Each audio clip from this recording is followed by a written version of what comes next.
Pernah ada masanya saya main game gak memperhatikan soal cerita ataupun soal grafis. Yang penting fun, bre.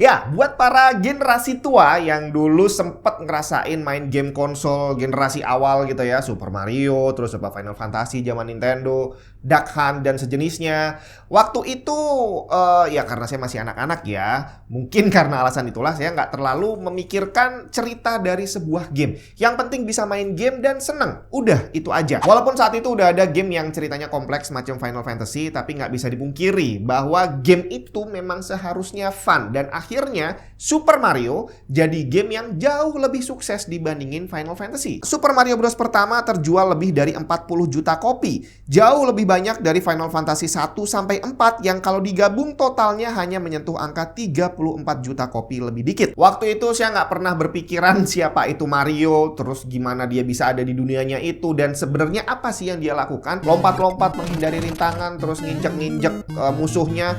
Itu tujuannya untuk apa? Saya nggak tahu sama sekali. Dan waktu itu saya juga nggak tahu kalau ternyata dia punya misi untuk menyelamatkan Tuan Putri gitulah ya. Karena saya sendiri belum pernah menamatkan game Super Mario Bros. Yang pertama. Waktu itu sempat ada film serinya, semacam sinetron Mario gitu ya. Saya nggak tahu dari negara mana yang bikin. Tapi yang pasti dengan standar saat itu aja buat saya filmnya nggak terlalu bagus. Jadi saya malas nontonnya dan akhirnya saya nggak tahu sebenarnya apakah dia punya cerita yang mengisahkan latar belakangnya Mario dan Tuan Putrinya itu seperti apa, saya nggak tahu. Saya baru bukan tahu sih, tapi baru kepikiran tentang cerita Mario itu baru tahun 2023 kemarin. Waktu film The Super Mario Bros. Movie dirilis. Cuma tetap aja waktu itu cuma kepikiran, oh jangan-jangan memang seperti ini ceritanya. Tapi setelah itu saya nggak juga mencari tahu apakah ceritanya di semua gamenya memang itu, nyambung semuanya. Dan bahwa memang cerita di film itu akan jadi canon atau seperti apa, saya nggak cari tahu lebih lanjut. Yang saya tahu filmnya saya tonton bagus, oke, dan setelah itu saya main gamenya, walaupun ceritanya nggak nyambung dengan filmnya, ya udah nggak masalah. Yang penting fun. Ya, Mario ini adalah salah satu franchise game tersukses sepanjang masa yang hampir nggak pernah gagal.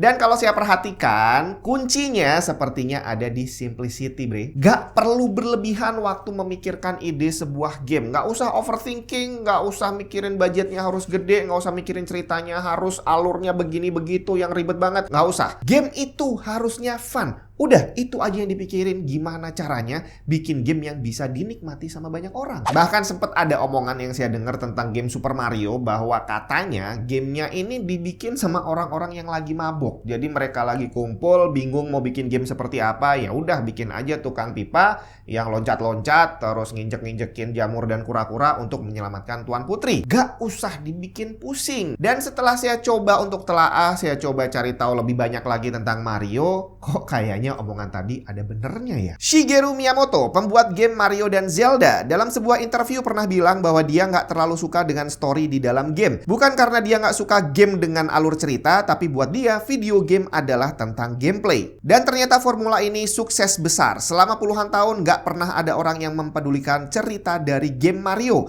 Yang penting main dan yang penting happy. Awalnya Nintendo ingin membuat video game yang menggunakan cerita Popeye the Sailor Man, tapi sayangnya Nintendo gagal mendapatkan lisensi Popeye. Akhirnya mereka memutuskan untuk membuat karakter sendiri yang awalnya adalah Donkey Kong, Princess, dan Mr. Video. Mr. Video kemudian dirubah namanya menjadi Jumpman untuk kemudian dirubah lagi jadi Mario. Nah, pemilihan nama Mario-nya sendiri ternyata juga nggak ribet, bre.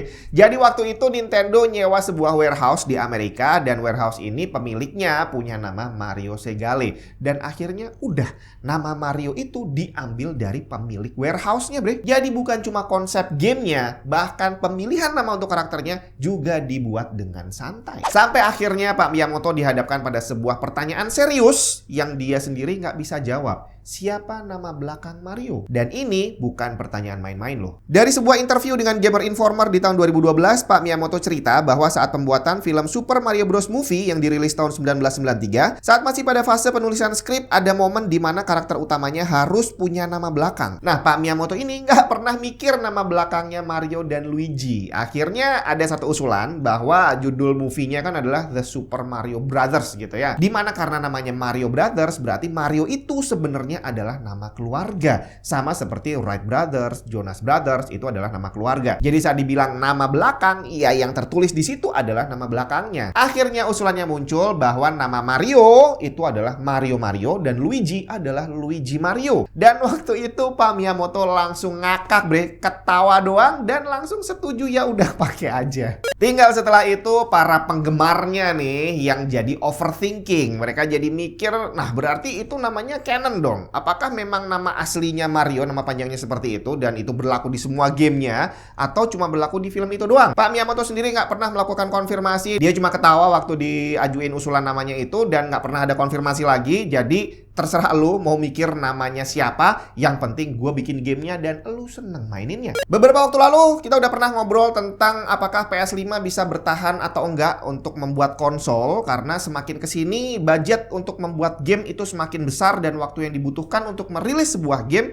itu juga semakin lama. Marvel Spider-Man 2 memakan biaya pembuatan lebih dari 300 juta US dollar dan dia dirilis 5 tahun setelah Marvel Spider-Man pertama. Miles Morales nggak usah dihitung aja karena dia cuma sisipan. Bonus biar pembuat gamenya bisa bernafas sambil bikin game berikutnya. Usia konsol PlayStation kalau kita lihat ke belakang itu sekitar 7 tahun sebelum nantinya dirilis konsol generasi selanjutnya. Dan dari usianya yang cuma 7 tahun, Spider-Man satu game ini aja butuh waktu 5 tahun bre. Dan sebelum game Spider-Man 2 dirilis kemarin, itu mereka udah ngumumin bahwa game Spider-Man 3 udah mulai dibuat. Kapan akan dirilis? Ini yang cukup menarik karena ternyata ya butuh waktu yang lumayan lama. Kabarnya dia bakal dirilis tahun 2028. Dan kalau PS5 dirilis tahun 2020, usianya 7 tahun, berarti tahun 2027 harusnya udah ada PS6. Jadi akhirnya di satu masa usia konsol PlayStation cuma dapat satu game Spider-Man. Mungkin akan ada satu lagi yang sisipan, tapi itu nggak usah dihitung aja. Kita hitung yang bener-bener major gitu ya. Sekarang kita bandingin dengan Nintendo Switch yang punya Mario. Dari sejak dirilis tahun 2017,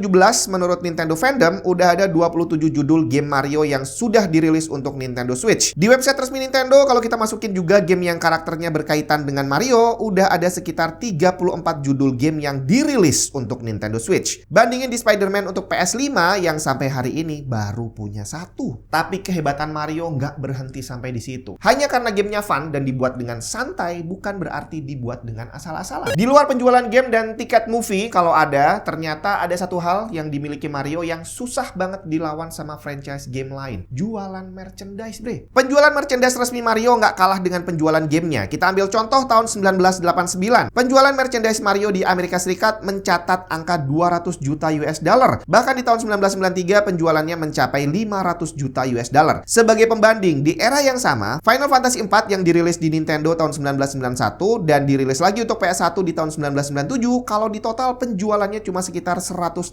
juta US dollar. Jauh banget dari penjualan merchandise-nya doang punyanya Mario, bre. Belum ngitung penjualan gamenya. Seperti kita tahu, grafis di gamenya Mario ya nggak bisa dibilang spesial sih. Saat awal rilis dulu yang pakai side scroll itu dia grafisnya standar konsol zaman itu.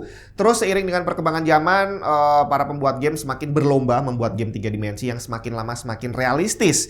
Dan untuk Mario sendiri sebenarnya juga udah beralih menggunakan sistem 3 dimensi itu dari sejak lama. Yang saya ingat tahun 1996 Nintendo merilis Mario 64 untuk Nintendo 64 yang udah menggunakan grafis 3 dimensi. Di Nintendo Switch grafis 3D-nya sudah semakin berkembang seperti pada Mario Odyssey yang dirilis tahun 2017 atau Super Mario 3D World Bowser's Fury dari tahun 2021. Tapi tetap aja grafisnya bukan dibikin yang super realistis kayak Cyberpunk. Bahkan setelah semua perkembangan grafis 3D-nya itu, Nintendo kembali merilis Mario dengan grafis yang lebih old school. Super Mario Bros. Wonder tahun 2023 yang kembali menggunakan tema side-scroll yang grafisnya terlihat sederhana. Tapi nggak main-main, game ini menjadi game Mario dengan penjualan tercepat sepanjang sejarah. Dirilis bulan Oktober 2023 dan dalam waktu hanya 2 bulan aja udah terjual lebih dari 11 juta kopi. Bahkan barusan tanggal 23 Mei 2024 kemarin, Nintendo merilis Paper Mario The Thousand Year Door, remake game Mario Paper tahun 2024, tapi dengan grafis yang tetap Mario Paper versi lebih bagus, bukan dirubah jadi Mario Origami yang lebih 3 dimensi. Jadi kalau kita kembali lagi ke konsep yang dipegang sama Shigeru Miyamoto bahwa game itu harusnya fun,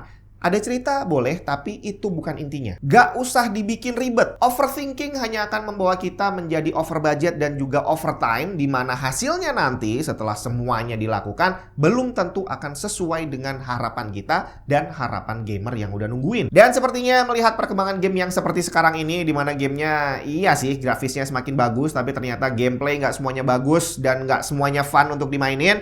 Sepertinya kita butuh lebih banyak game yang bikin fun, bukan bikin stres. Soalnya sekarang banyak banget game grafiknya bagus banget, ceritanya ya lumayan lah, tapi ternyata puzzle-nya bikin pusing. Atau mungkin kita jadi susah menang gara-gara mencet tombolnya kurang pas, jadi menghindarnya kurang tepat waktu dan akhirnya mati terus. Jangankan buat anak kecil, buat orang dewasa aja gamenya terhitung cukup sulit. Dan game yang seperti ini jelas agak susah dibilang untuk game yang fun buat dimainin. Dan kita butuh game-game seperti itu sebanyak-banyaknya dan secepat-cepatnya. Bukan sekedar janji akan dibuatkan game yang bagus, tapi nanti dirilis setelah anak kita SMA, bre.